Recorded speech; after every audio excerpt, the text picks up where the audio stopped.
Tēnā koutou katoa, and welcome to this webinar and also a recording for Techbytes for the month of May.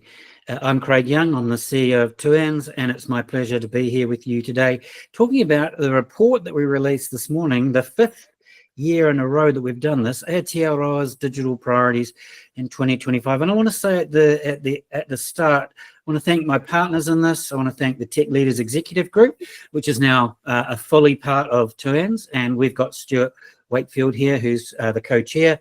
We'll get him to introduce himself in a moment. They're part of his other co-chair is Liz Gosling, who spoke at the launch this morning. And I want to thank NZ, Nicky, who's here as well. We'll get her to introduce herself in a moment as well, who for the fifth year in a row has supported this project, for which we are incredibly thankful for. So what we might do is start with some introductions. I think I don't need to introduce myself, I hope, as the CEO of TUANZ. And I suppose I should say I'm the author of the report, although if you read the back page of the report, you'll see which AI tool we used to help to do that, because these days it's all about doing that, using that as well. So first of all, I'm going to ask Nicky. Nicky, you and I had a glass of wine or a coffee, or I can't remember what it was, about 5.5 years ago, and thought, you know what, this Zoom thing, everyone's used to using it, so why don't we use it to do a report? So why don't you tell us who you are, what you do, and why you've been involved with this?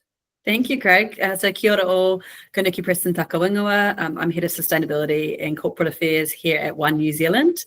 I joined Vodafone at the time about 6 years ago. I worked with Craig a lot as a member of TUANZ. And as you said, we were having a brainstorm about how we could show leadership within and help foster leadership within the digital community, and a real lack of a report of this sort of nature. There's a lot of global reports, a lot of international insights, but we saw a gap for a New Zealand-based report interviewing local CIOs and CTOs. So the Digital Priorities Report was born.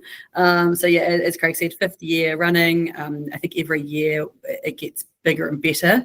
Had a great breakfast event this morning, really interesting insights from our CTO, Kieran Byrne, Megan Tapsell from ANZ, and Brendan Bain from Microsoft. Great people in the room. Thank you to all those people, and Craig, and obviously Liz Gosling as well, who participated. But yeah, great report, great insights, and looking forward to talking more. I will pass to Wenzel. Yeah, go over to you, Wenzel. Great, thank you. Kia ora, everyone. Wenzel Hunter, I'm the Chief Technology Officer and also co-founder for Defend, a cybersecurity specialist firm. I've been doing that for quite some time, and been working in the technology sector with New Zealand for the majority of my career. And I guess everybody who knows me knows that I'm pretty passionate about ensuring that we're improving the cyber resilience of New Zealand as an organisation overall, and fantastic to be part of this and to be able to help drive an initiative and ensure that as a nation we're focusing in the right areas from a digital perspective. Thanks, Wenzel. It's good to have you on, because you know cybersecurity has been that one of the themes that's carried on across every year. And as the discussion went this morning, we don't think that's one that's going to go away. It's that common business practice thing that keeps people awake. So, Stuart, if I can hand over to you, you're the CEO. You introduce yourself, mate. We've known each other for a few years. Good to have you back on a call. So, Stuart, who are you? Kia ora koutou, everyone. Ko Stuart Wakefield Takawingawa. I'm the CDO at Ministry of Education. But in this context, along with Liz Gosling, the co-chair of Tech Leaders. So, for those of you that aren't aware of Tech Leaders, we're a group of senior technology and data professionals across quite an eclectic range of public and private sector organisations. We're generally not from vendor organisations pushing a particular technology product or service, mostly the organisations that leverage technology capabilities to do whatever it is that the functional purpose of the organisation is for. So bring quite a unique perspective from that lens, but also as a group, I guess we've always focused on sort of bigger picture of what are the sort of current tech issues affecting Aotearoa organisations, and fantastic to be able to partner with NZ and TUANZ on this report for 5 years now. So. Thanks, Stuart.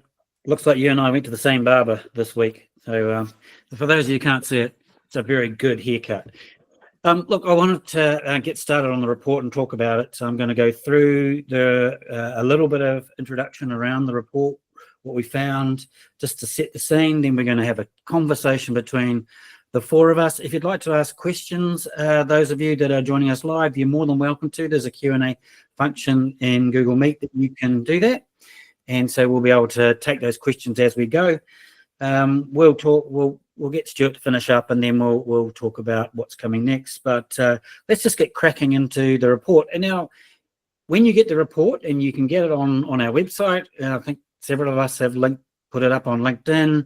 It's in today's 2ANZ member newsletter. It's been distributed to those that participated. But when you get it, if you go to the back, the acknowledgement page, it has everyone that was interviewed. But it also talks about how we wrote the report this year. So this year, I did all the interviews like I normally do. So that's 36 this year, about 15, 20, 25 minutes, depending on how long people talk for. Same standard questions. And what we did then is we took all of those transcripts or video recordings or audio, and we put them in the tool called Notebook LM. And if you haven't tried Notebook LM, it's a free-to-use tool from Google. You don't have to be a Google shop to use it. You can load in a lot of sources, and then you can query those sources. It doesn't load that information up into the Gemini model, but it uses the model and the architecture to help you understand. And so we used that software to help start pick out themes, help find us quotes that fit with the things we use. So it was quite it cut the time down on what we were doing, but also helped us find the key elements of what we wanted to write about. And so then I spent most of the time writing the initial draft and spent auditing, and then we spent quite a bit of time editing. But I just wanted to let you know that we use the tool, we use the AI tool to help this year to develop the report. Now, I'm just going to share a few slides, talk about how the report pans out. One of the questions we asked our leaders this year was around actions of the government and what they'd seen come out this year. And so we have written a specific full page in the document around the response to that sort of question. And this is my word. It's not necessarily one from one of the people we interviewed, but the invisible government. People found it hard to figure or to identify specific government initiatives that had happened in the last 12 months. Now, remember this, all these interviews were done in February and March. And I know that, the government has announced that in this quarter, they expect to release an AI strategy. So, we see some movement, but clearly our leaders weren't seeing very much activity or leadership from the government.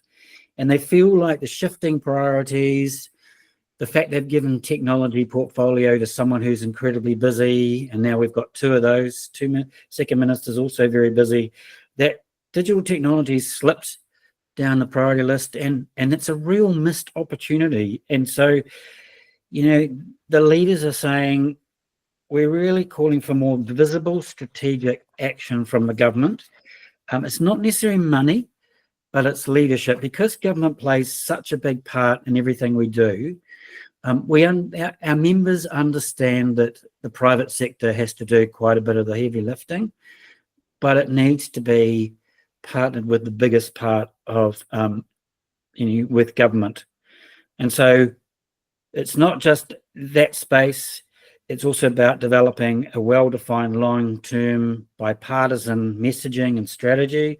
It's about the government leading by example in digitisation, but overall, they're keen to see some action this year and some leadership from government.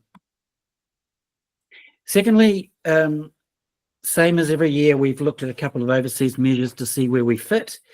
And we know that these measures have a little bit of, no measure is perfect, but we wanted something to measure ourselves against. And once again, we're sitting pretty much middle of the pack.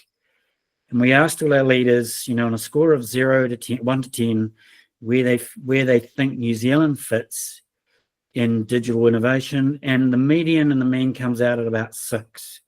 So there is, a little bit of optimism, but only just. And so there's a way to go if we really want to be a leader in this space. And given the current geopolitical environment, technology and productivity growth and growth of our own businesses needs a kickstart. And most of us are saying that kickstart's got to come from digital. Additionally, we asked our leaders, what are some of the digital tools and initiatives that are coming that they think will be emerging in the next couple of years they're keeping an eye on. Certainly, and we're going to come back to cybersecurity, right? There is no way we're staying away from that. But cybersecurity and the developments in that space, the weaponization of AI, all those sorts of things are really important. Quantum computing, what will that do in a security sector space? And that was quite a conversation this morning. But there's also people are watching the development and deployment of the 5G networks, particularly around what's called standalone networks, where they can provide other types of services they're not doing at the moment. Data management, personalization, and autonomous vehicles still came to the top. So that was really fascinating. So the 6 key things that came out this year will really probably not surprise you overly much. Escalating cybersecurity risks, bridging the tech talent gap, digital inclusion, accelerating technology adoption, harnessing data, smarter use, stronger governments, and the second year of pervasive Gen AI.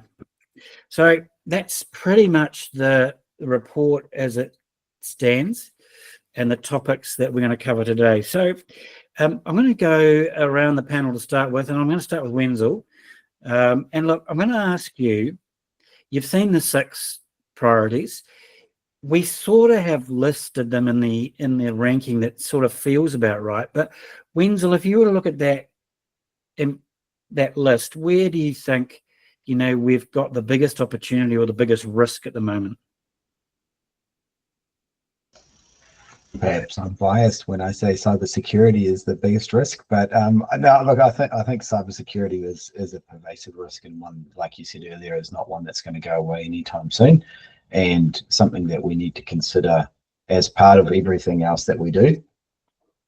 But I still think that for us as a nation, in order for us to be competitive as a nation, we need to be able to compete on a global stage, even if we're not delivering services globally. That means we want to be able to retain the right people in the country. We want to be able to provide an opportunity for them to grow and develop. And I think, therefore, for me, like digital inclusion and bridging that talent gap, providing the opportunity in New Zealand and showcasing New Zealand on the global stage is, I think, really, really important. Yeah, really important, isn't it? Okay. Nicky, what about you? Where do you sit with these? It's an interesting one, because building on what Wenzel was saying is, if you don't have the people there to deliver the technology, well, then where are we as a nation? And so if you don't have the right people with the right skills, then aspirations are only aspirations. We're never going to get there. So that fundamental of the skills gap, bringing kids through, promoting STEM in schools. And I like one of the quotes from one of the interviewees in the report talking about bringing through primary school age kids, bringing through secondary school. How do you make digital skills as important as maths and reading and writing? Because it is a fundamental for how we engage in society. So definitely digital skill is key. Another one that really stood out for me, though, was the harnessing data point.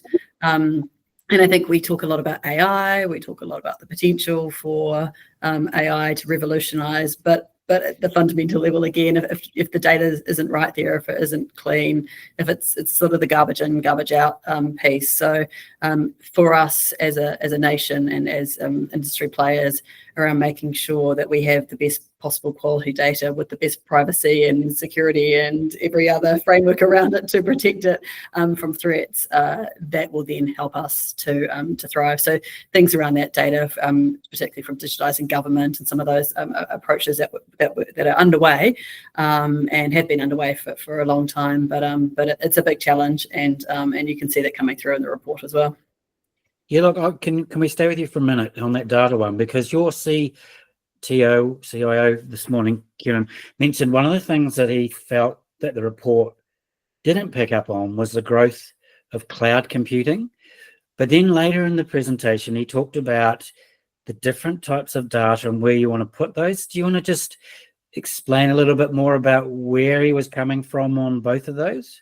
Yes, yeah, the great question, Craig. And as I understood it, Kieran was commenting on the lack of cloud as a topic of conversation within the report. I think he mentioned it was only noted twice, but how you store data, and as you say, cloud versus on-prem, and that's a core fundamental of how we then look at how we transform businesses. So, and I also heard Megan from ANZ talking about conversations they're having around what data goes to the cloud, and making sure that you don't just put everything on a cloud or put it into hyperscalers. And Kieran was talking about similar sentiments. It's about thinking about the right data in the right place. And we run our own network data centers for the most secure data that we need to hold personal information, private information, things that is really key for our business operation versus what we can put up into cloud-based. So it was really that sort of, it's not all cloud and it's not all on-prem, it's the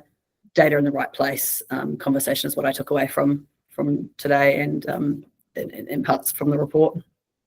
What's your thinking, Stuart, on this particular issue, given that, you know, you run a large government department? It's government data, but it's also individuals' data as well. Yeah, I think reflecting on this, Craig, it was, I think, the original .com boom where somebody coined the phrase, it might have been Time magazine, around data is the new oil, which was probably some 20 plus years ago now, but yeah, still absolutely critical today. And I think, you know, as we're starting to see a lot of the new capability emerging, particularly in the Gen AI space, the absolute fundamental dependency on data, but also, you know, the things that surround data, the governance arrangements, ownership rights, privacy protections, all those sorts of things are equally as important as the data points themselves. So yeah, absolutely critical. I think the sort of broader priorities, though, to me, come out as being quite highly interdependent. You know, you can't just focus on any one of these things as a priority without potentially tripping over all of them.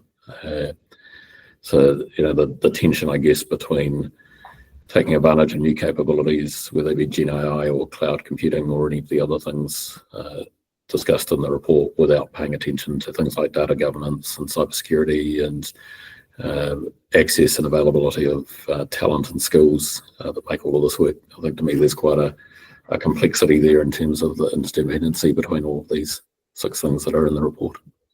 Yeah, look, we're going to go through the 6 issues, and we're going to start with cyber, and we know Wenzel's going to have quite a strong view on that. But I'm going to come back to you, Stuart, first. But, you know, as a large government department, what are you seeing in the security space that you can share about, you know, what's happening in as a business, as an organisation? Yeah, I guess cybersecurity in education specifically has quite a nuanced meaning, because we also have a whole lot of very young children and young people involved in the system. So we kind of look at this with 2 lenses. I guess one is cybersecurity, as is common to all organisations. It's mostly around external actors and adversaries that are trying to obtain illegal access into your systems, into your data, and those sorts of things. No different than any other industry sector. The perhaps slightly more nuanced aspect for us is cyber harm, and making sure that we keep children and young people safe from the harmful effects of technology. And you see this play out, I guess, in most education systems globally. You know, everything from purely physiological effects to cyberbullying, those types of things. So it's an absolutely key focus for us. Okay. So Wenzel, you know, cybersecurity is high on the list. I dare say, if I ask people to prioritize or identify the biggest risk in these, that'll probably come on that one. You know, we talk in the report about prioritizing security by design and enhancing collaboration, but you weren't one of the people that we talked to design the report. So really keen to hear from you as a security expert on what are the things we got right and what are the things that we might have missed in the report from your reading? Sure. Thank you, Craig. I think that the first, I think what Stuart said around the interplay of all of those areas is really true, and it really applies with cybersecurity as well. So we've got a combination of these things that come together. So we've got a continual drive towards closing the digital divide and creating digital inclusion, along with leveraging AI capabilities, and you combine that with bridging the talent gap. All of that is technology, all of that is data, and interwoven into that is the cybersecurity risk landscape and the challenges that we're facing. You know, for a long time we've been saying we live in a world of in a VUCA world, you know, volatility, uncertainty, complexity, and ambiguity, and that's not going to go away. We can see the global tensions, and all of that comes back to New Zealand as well, and the risks that we're seeing, the increase in threats across our organizations and targeting individuals as well. So I particularly like the point in the report around secure services, or secure by design, and it goes back to a passion of mine, which is the fact that if every service was secure, then would we still need security? So I think we've got a responsibility, and maybe that's a nirvana or an unachievable goal, but we should be aiming towards the fact that every service as a nation, all our digital services that we offer, we should attempt to make them as inherently secure as possible. Yes, we'll always have those specialist cybersecurity services and capabilities around it, but I think there's a lot more that we can do. So secure by design is really that concept and that idea that when we take something to market, we make it secure. When we give a service to our users, be it internally or to customers, that we make that service as secure as can possibly be. And I think that's a really, really strong defense against it. The other element then is that when you start to bring in the AI complexity, and you start to bring in increased use of data and data sharing, it really drives an approach from a cybersecurity perspective where we need to make sure that we're leveraging the latest capabilities and automation and AI in order to be able to counter the threats that we're facing. Things move at such a rapid pace these days, and threats traverse laterally across an organization. And the future of security will be, in my opinion, will be when we get our systems across sort of endpoints and identities, infrastructure, be it cloud, our applications and our data, to work harmoniously together so that we can respond to and manage threats really quickly. Because the problem is that once an incident has occurred and once a breach has happened, it's already too late. So the more we can focus on secure by design, leveraging the latest technologies, the ecosystems, the platforms, harnessing AI, and I know everybody talks about zero trust these days, which is really that sort of approach of defense in depth and building multiple layers of security defenses to protect ourselves against, because we know that we can't rely on a single defense. We need a range of those to be able to protect against the threats that we're facing. Can I ask you a broader question? How do you think we're going as a nation, working together, collaborating? There's some comments around, we know CERT got taken into NCSC, I think it's called now, National Cyber something or other. Are we getting what we need out of that space to help us as a nation understand what we need to do? I think we can do more. I think that as a nation state, we need to back ourselves as having more depth and capability to be able to collaborate between public and private to encourage and to be able to provide better security and better safety, like Stuart says, and that safety part is really, really important as well, and providing that to Aotearoa and to all of our people. So I'd love to see more happen in that space, and I'd love to see us sort of pull and leverage our limited resources, because we do have very limited resources in this neck of the wood down in New Zealand. We need to make the most of what we've got and really leverage it and work together to build a more cyber resilient country overall. Cool. I'm not going to ask Stuart because he's part of the government, so government, unless you want to. Oh, look, I'd reinforce what Wenzel's saying there. This is a complex problem. There are a lot of moving parts. It requires a whole lot of organisations to work together to the same goal. And it's encouraging to see financial services organisations, banks and others stepping up around things like public education campaigns around scam and financial fraud, that type of thing. Interesting to see what some other jurisdictions are doing in the space, Australia in particular, with their cyber shield approach and how that might go. Cool. All right, I know we could spend ages on cyber, but we want to get through all of them. So, Nicky, I'm going to come to you because I know you're quite passionate about the digital inclusion stuff. And I know that those can be scary words, but what do they mean to you in your role, but also to you as an individual when we're talking about it in this environment? Thanks, Craig. Yes, very passionate about digital inclusion, because for me that means that everyone in New Zealand, Aotearoa, has the ability to access the tools and the services that they need to thrive. So many things are going online these days: banking, education, medical. Having access to digital technologies is critical, and it's just going to get more and more so in the future. We have a charitable foundation, Te Raro Aotearoa Foundation, which is focused on sort of the bigger picture issues around access to services and ensuring that people thrive. But in the digital inclusion space specifically, also do a lot of work through One New Zealand with Tupatoa, for example, internships. And I know a lot of other industry players participate in that initiative. And I think those sort of really practical ways that we can bring people through into the tech industry are key. But also one of the other things that I'd note in the digital skills and inclusion is it's also about upskilling people who are currently in employment and helping them to keep developing and thriving. Good example would be AI. I think there's a lot of talk at the moment around how AI is going to revolutionize various parts of businesses. Roles will change and develop, and providing access to training, help people who may be jobs displaced or things that are impacted with new skills and new tools to be able to keep thriving. So one thing we're doing in that space is AI School, so providing internal and external accreditations for all of our staff members at One New Zealand to upskill.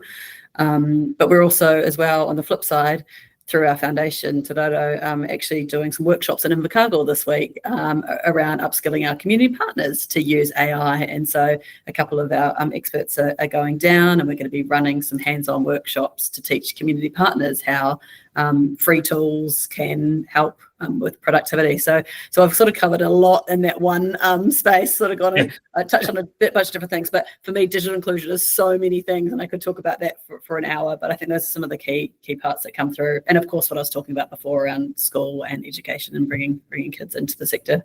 Yeah, it's pretty important to us too, because it's buried in our vision where we talk about no one being left behind and everyone being able to make the opportunities. And so that's why it's a bigger issue than just being able to have a device or something. I mean, that's why we've changed this year. The Rural Symposium it's not named that this year. It's connecting Aotearoa. So it's the question of why can't 100% of New Zealanders be connected? And it might be, it could be around capability and capacity. There might not be a cell tower in the area, for example, or something like that.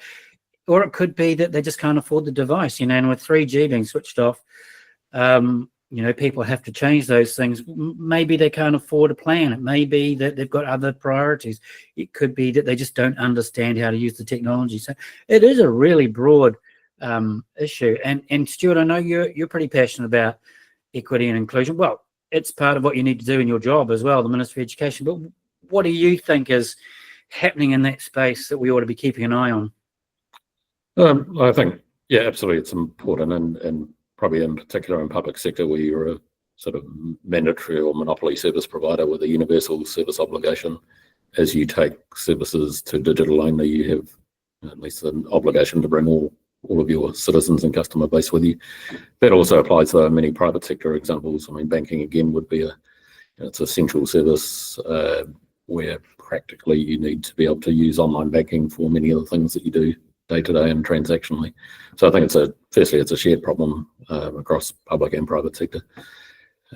Also a bit of a missed opportunity. I mean, the data would support something like 20% of New Zealanders not being able to fully participate in digital capabilities and systems. So that's a big chunk of anybody's customer base, really.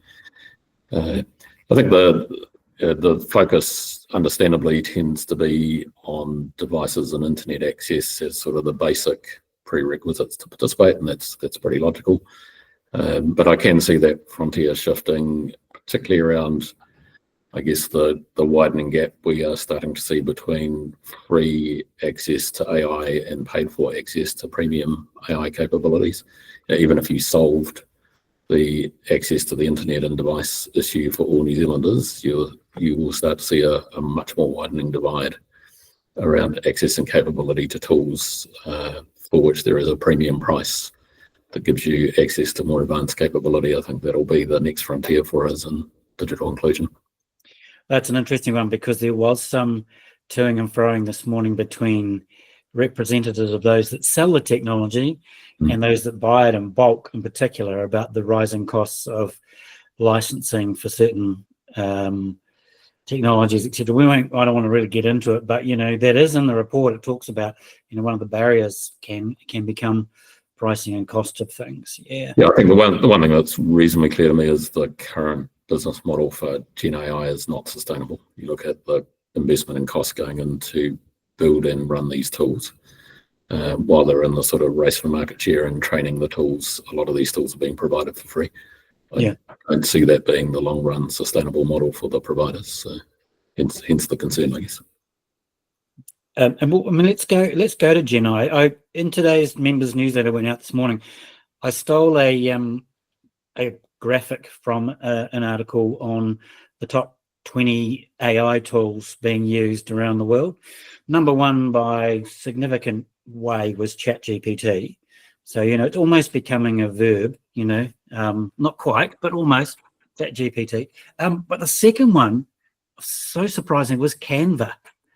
Now, I don't really use AI on my Canva, but we use Canva significantly. It's such a growth tool. And then you get down to the co-pilots and stuff. But yes, so if the model isn't going to work, or the business model for those ChatGPTs, there's quite a shake-up to come. Yeah. Well, let's just talk about AI. Wenzel, AI, one of the things that we've talked about in other environments is the weaponization of AI and cybersecurity. Maybe you could just talk about, or maybe I'd ask you about, where do you see that technology going? And I'm presuming you'll talk about how it's used against you and how you use it for you. Absolutely. I think we've seen a massive adoption of AI from a threat actor perspective. So it's a great ability. I mean, if you look at it from a simplistic level, you can ensure that every email you write, every phishing email you write is absolutely spot on and perfect. That in and of itself eliminates one of the common bits of guidance that we've provided in the past, which is to say, if you want to spot a phishing email, look for poor grammar or for poor spelling mistakes. That's gone and has been for a while. So the threat actors have made as good use of those technologies and maybe perhaps even better in some cases than organizations have. And we need to make sure that we are not holding back. And I guess that goes back to this digital divide and goes back to embracing digital technology. We can't sit there and not take advantage of those new technologies, because we also need those technologies like AI to be able to defend against the threats. So it's that kind of that ever escalating challenge is, if the threat actors are using AI to craft their attacks and be more sophisticated, we need to be using AI to be able to protect against that. So from us, from an organization perspective, we look at AI in terms of improving our productivity outcomes, but also in terms of being able to improve the effectiveness of our services, to be able to better respond and to be able to respond much, much faster than we would have previously been able to, because the threat actors are using those tools to hide what they're doing, to be more effective in what they're doing, to be more convincible in how they're operating. Therefore, we need to be able to rely on the AI to stitch together those patterns of behavior, those actions, and to be able to correlate and say, well, this is a real threat, and then also to trust the AI to ultimately drive protective action and automatically block an activity or challenge a user through strong authentication. That's the future, and we need to, as a nation, I think we need to be really on embracing the AI as a technology and utilizing it and getting it in front of it, rather than sitting and waiting to see what the rest of the world does. Nicky, I'm going to give you carte blanche to talk about this, because I know that you already talked about AI training within 1NZ. I know you've got a senior exec who is actually, that's her role, and you can talk about that as well. But can you also talk about, maybe pull out Wenzel's comment about we need to be at the forefront, and do we lack ambition around some of this stuff? Oh, that's a big question, Craig. I don't think we lack ambition. I think Kiwis are very ambitious on a global scale. I think sometimes it's having the ability, the time, the resources to be able to tackle some of the big challenges. As a small nation, a lot of us have to be jack of all trades. So I think a lot of it is around having a wide remit and being able to focus on some of these things.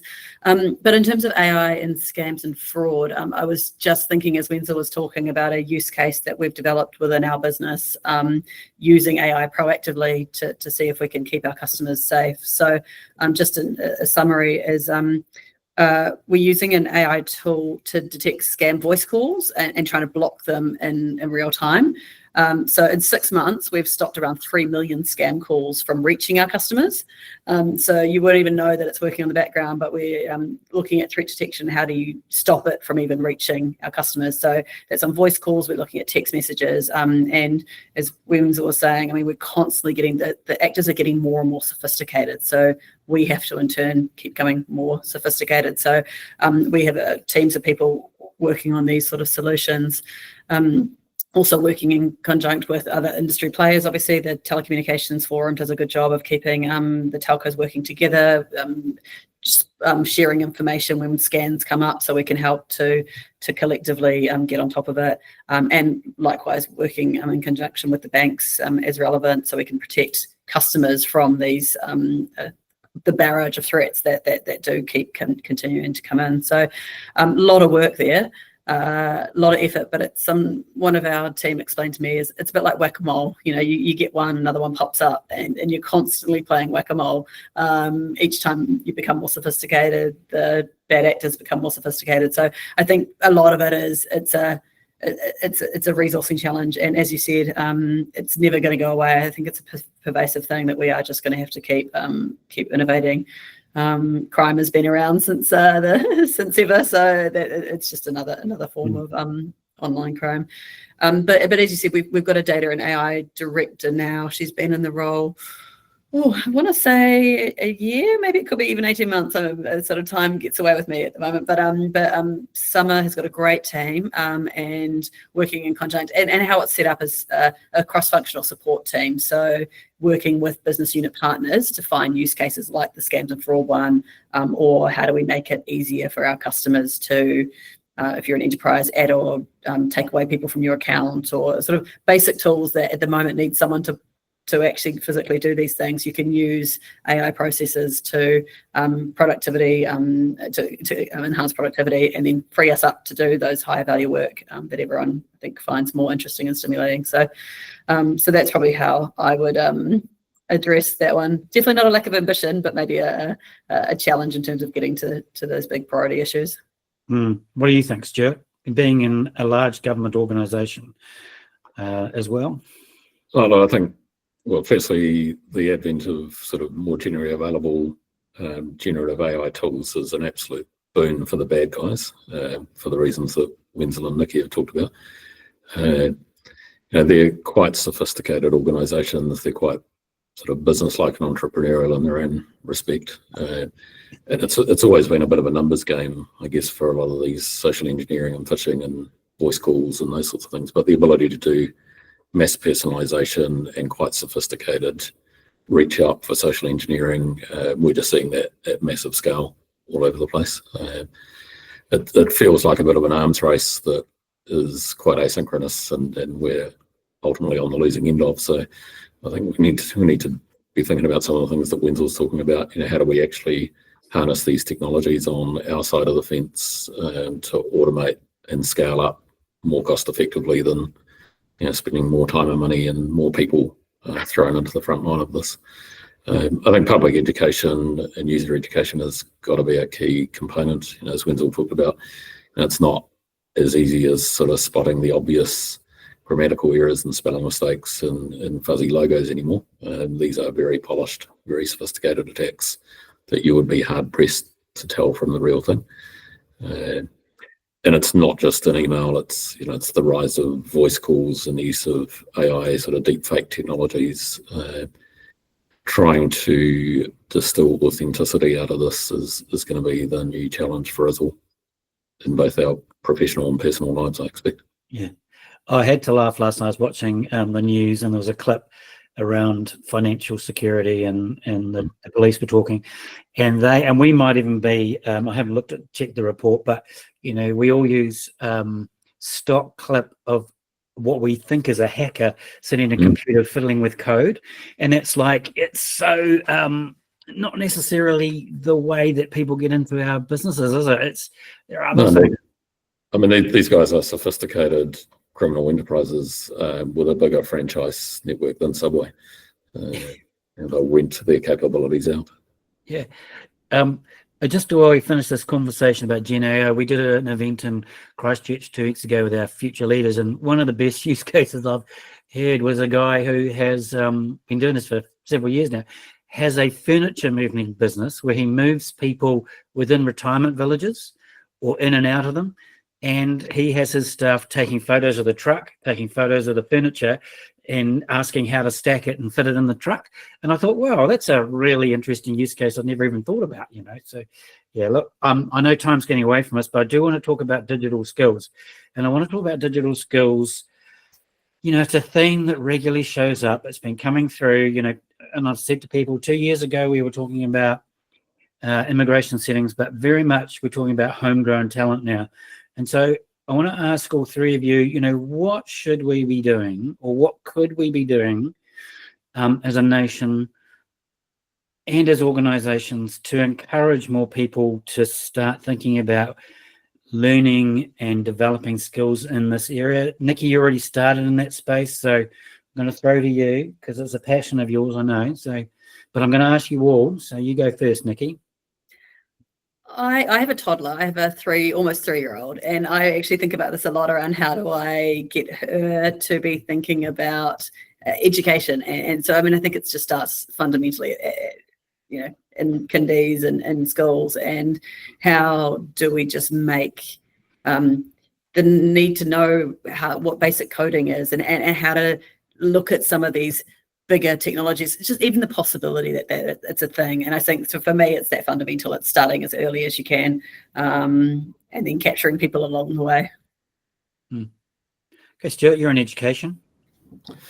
Indeed. And look, there's been a lot of discussion around STEM skills as a precursor to tech careers, but I think it's a little bit of a cliche, but the phrase of "you can't be what you can't see," I think is really relevant here. I think the tech industry broadly has a bit of a branding and image problem around both the composition and makeup of the workforce, but also the types of careers. There is a sort of largely synonymous association of tech careers with the sort of more traditional engineering style disciplines.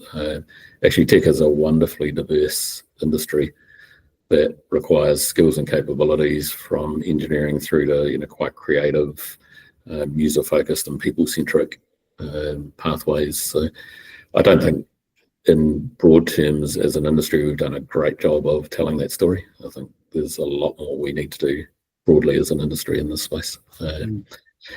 More specifically, I guess, in the report touches on, we've built a reliance on skilled migrant labour as a core input into many of the wonderful transformation things that we want to do with this tech. And there is an opportunity there around building much more homegrown capability and talent over time. But there's no quick fix there that requires commitment and focus. Like Nicky, a lot of us see the opportunity for providing pathways for young people out of school and into tech industry careers, and there's some great programs and organisations that are doing just that. But thinking about how we scale that up really is probably the key focus. Yeah, Wenzel, what about in your space? You're an actual user of tech skills, heavy tech skills, I would think. I think that, and I like what Stuart said around firstly that we do need to make it more approachable, but also understandable that technology is, in my opinion, it's not we look at digital and technology as a vertical in an organization rather than as a horizontal. Digital and technology is a foundation that we should have for whatever our passion is. We all want to pursue different careers and we all want to do different things, but like that furniture moving company is, you can use and embrace digital and technology in achieving whatever your passion is.